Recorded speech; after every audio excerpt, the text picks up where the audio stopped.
माड़ा जवाई बूहे लंघदा आवे ते सस दे मूँह ते 12 वज जाते। ये अंतरा हथ लमकाउंदा ही आ गया, वेला ही आ गया, नकम्मा किहे ना कम दा कित्थों वेंदा सी। ते तगड़ा आवे ना छापर पड़े तिक्का बोटी मलाई बोटी काला कुन्नू से चौसे अम्ब चितरी वाले केले अनवर टोर हैं तोता परी चौसा सारनी दशहरी लंगड़ा जनाब खरबूजे तवाना ते जनाब सोन हलवा ते साईवाल दी मठियाई हैं बल्ले बल्ले सऊदिया दा मार रियाल हैं भरे हुण छापर ते बूहे लंघदा है तो दूर वे कहती मां शक्करे जाए राती मैनू खा पाया मेरा पुत है मैं खाब तो तेन छापरां दे भी खाब तो तेन छापरां दे आए ने। सच्ची गल है खाब तो छापरां दे आए ने। जे खाब आंदा पुत्र दा फिर माड़े दा भी आंदा नहीं। भैने जिन्हों धी दईए जवाई तगड़ा वे माड़ा वे इज्जत सब दी एक जैसी करी दी है। इत्थे माड़े जवाई ने साडा जवाई तो गोभी भी खा लेंदा ते मैं और गोभी तो भी जावे ते तगड़ा जवाई बुढ़ा होके भी गोश्त खांदा है। पता क्यों? पता ना उधर छितर तगड़ा है। इस माया के 3 नाम परसा परसू परसराम। जिमें जिमें लोगों को दौलत वादी ना प्यार वादा। मैं तुहानू नेड़े गल समझाऊँ।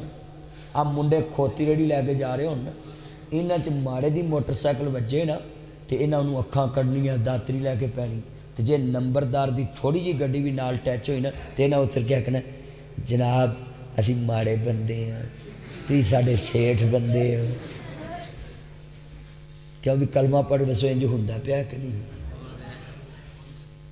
मैं तुहानू अज एक गल समझाउण लगा है।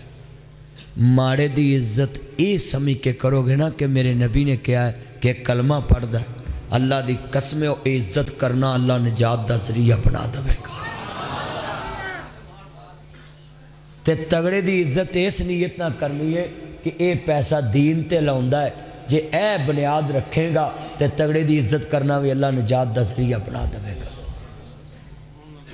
मियाँ साहब फरमांदे ने सुन लो जड़ियां सस्सां अपनियां जवाइयां दे माल वेख के इज्जत कर दियां शेर सुन लो। मियाँ साहब फरमांदे ने मांगत कोलो मंगल वाला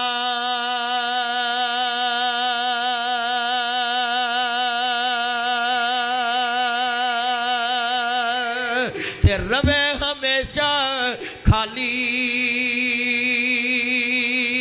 की देवे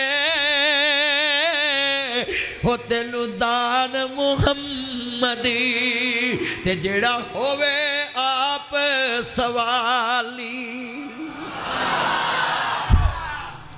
मांगत कोलो मंगन वाला रवे हमेशा उच्ची बोलो मांगत कोलो मंगन वाला रवे हमेशा की देवे तेन दान मुहम्मद ते जेड़ा होवे आप सवाली है।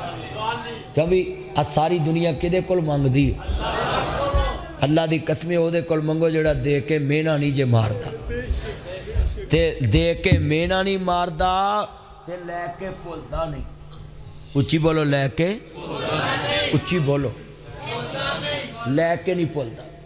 अल्लाह किसी का भी लैके कर्जा भुलदा दे दुनिया देंदा 70 आखरत देंदा। माला वाले सखी नहीं हुंदे सखियां दे कोल माल नहीं हुंदे इत्थे